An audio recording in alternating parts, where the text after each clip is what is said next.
Bismillahirrahmanirrahim. Assalamualaikum warahmatullahi wabarakatuh.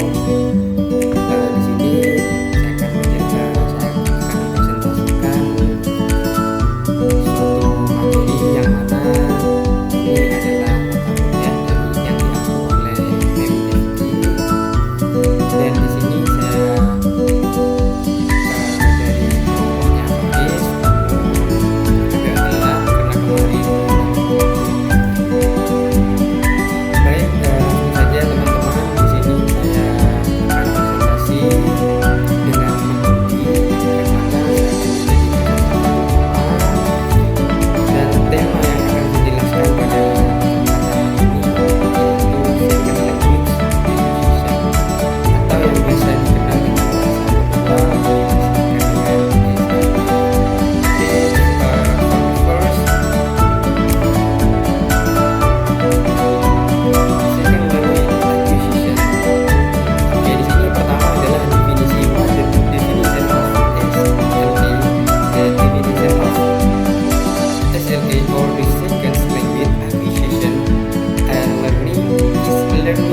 Acquisition of a second language once the mother tongue or first language acquisition is established. Second language acquisition or SLA is the process of learning other language in addition to the native language. Atau yang dimaksudkan dengan definisinya di sini adalah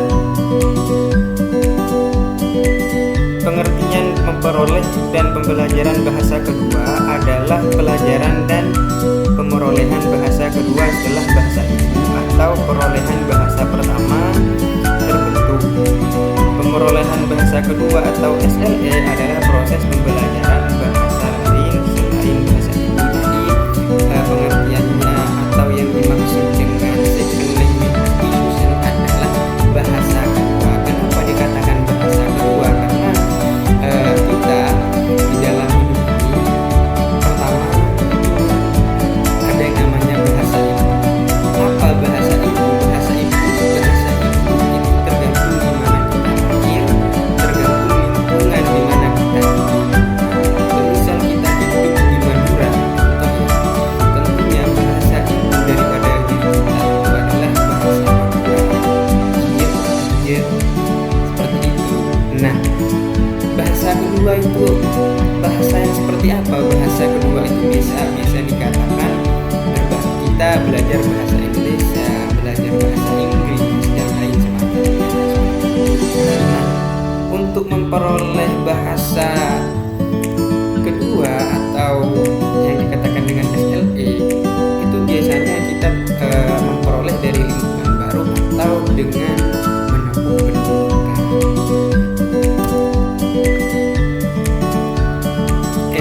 Kedua, di sini ada second language learning. Nah, ada language learning, ada language acquisition. Nah, di sini saya langsung akan menjelaskan belajar kedua bahasa. Nah, pembelajaran bahasa itu pembelajaran bahasa mengacu pada pembelajaran formal atau bahasa di kelas atau menggunakan atau penguasaan bahasa, artinya memperoleh bahasa untuk mempermudah memperoleh bahasa tersebut dengan sedikit atau tanpa pelatihan atau pembelajaran formal. Nah, seperti apa yang saya katakan barusan bahwa second language itu bisa kita peroleh dengan dua hal atau dengan dua cara. Yang pertama yaitu dengan menempuh pendidikan formal, kedua dengan informal. Nah,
kedua yaitu menderu. Selama 6 minggu kita akan menderu, artinya bahasa kita itu menderu. Ketiga yaitu mengoceh selama 6 bulan. Di 6 bulan berikutnya kita itu hanya mengoceh dan tidak ada satupun yang memahami ocehan kita. Namun itu adalah bahasa kita sebagai orang yang baru terlahir. Yang keempat, ucapan satu kata.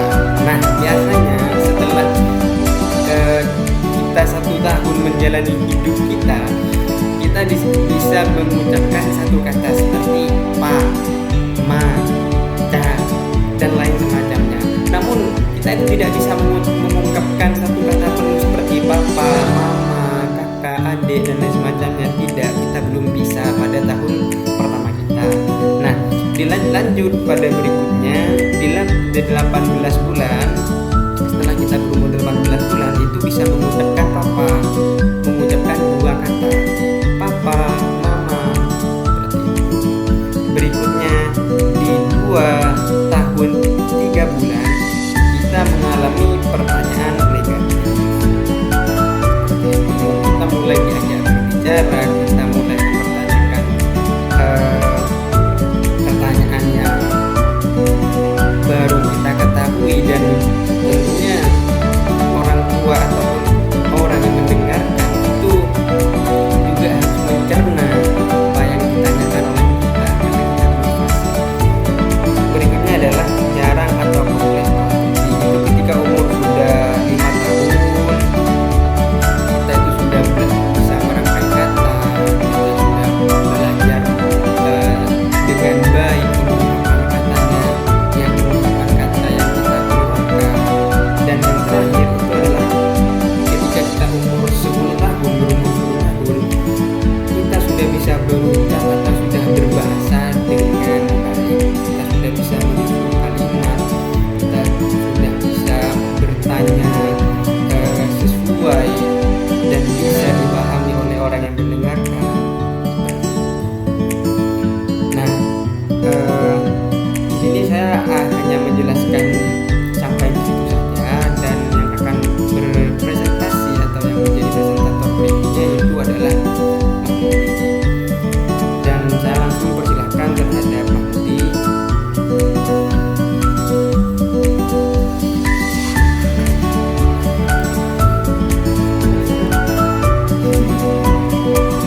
Ya, assalamualaikum warahmatullahi wabarakatuh. Selanjutnya saya akan presentasi.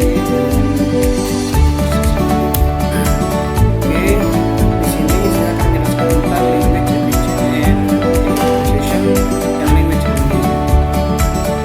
Di sini ada 2 macam, yaitu ada language acquisition. Apa itu? Yaitu language acquisition language yang artinya ketika seseorang itu atau bayi belajar tentang bahasa. Di sini yang dimaksud language acquisition di sini adalah seseorang bayi yang pembelajaran bahasanya itu tidak menuntut secara pembelajaran, maksudnya belajar memperoleh bahasa melalui proses bawah sadar. Jadi seorang seperti bayi itu tidak sadar bahwasanya dia sedang belajar bahasa, dan itu biasanya sumber komunikasi atau sumber bahasa yang diperoleh oleh seorang bayi itu minimal berumur 3 sampai 5 tahun lah. Biasanya itu diperoleh dengan pembicaraan seorang ibu, ayah, atau pengasuh atau yang di sampingnya. Jadi bayi itu akan merespon apa yang dikatakan oleh seseorang yang ada di sampingnya, sehingga dia akan mengatakan seperti itu juga, meskipun tidak perfect. Di sini selanjutnya yaitu language learning. Dan maksud language learning adalah on the other hand is the result of the intrusion in the rules of language. Jadi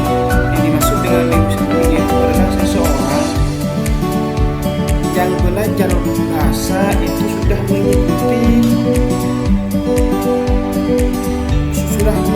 tata cara pembelajaran bahasa yang benar, seperti di sekolahan dan lain-lain. Biasanya di sini ketika seseorang itu berumur 5 tahun ke atas itu sudah ada yang masuk TK atau PAUD. Di sini dia akan belajar dengan tata cara bahasa yang benar, bukan sembarang-sembarang kayak yang sebelumnya tadi. Selanjutnya di sini ada langkah-langkah pembelajaran acquisition. Yang pertama adalah acquisition process. Yang dimaksud adalah proses yang tidak disadari. Seperti ketika orang tua seseorang itu berada di dekat bayi, itu akan berbicara seperti apa, papa, mama, dan situ bayi tersebut akan memperoleh informasi bahwasanya apa, mama itu dapat diucapkan, dan ketika itu dia akan mengucapkan harapan walaupun terbata-bata. Nah, di sini selanjutnya di dalam pembelajaran akuisisi ini tidak melibatkan pengajaran, dosen fokus tidak melibatkan pengajaran. Jadi di sini tidak melalui pembelajaran, maksudnya pembelajaran yang formal seperti di TK dan lain-lain gitu.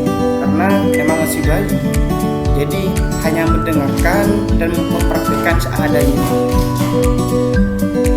Yang ketiga yaitu Richard controls the pace. Di sini adalah yang mengontrol langkah dari pembelajaran bahasa tersebut adalah anak itu sendiri. Jadi walaupun orang tuanya diajarkan bahasa yang tepat, tapi yang mengontrol bahasanya si anak itu adalah anak sendiri. Jadi bersederhana, meskipun bilang baba dan orang tuanya bilang papa, tetap baba, karena yang masih mengontrol bahasa itu adalah anak-anak tersebut. Jadi di sini lanjut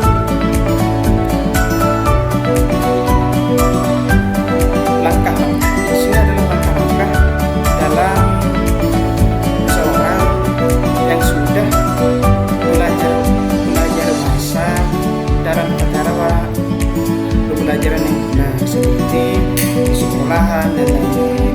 Maka yang utama yaitu adalah intentional proses, yang dimana ini adalah proses yang disengaja. Maksudnya ya sengaja dia masuk ke sekolah ingin belajar bahasa dan ingin meningkatkan bahasa yang mereka peroleh. Yang nomor 2 yaitu mengadakan mengajar.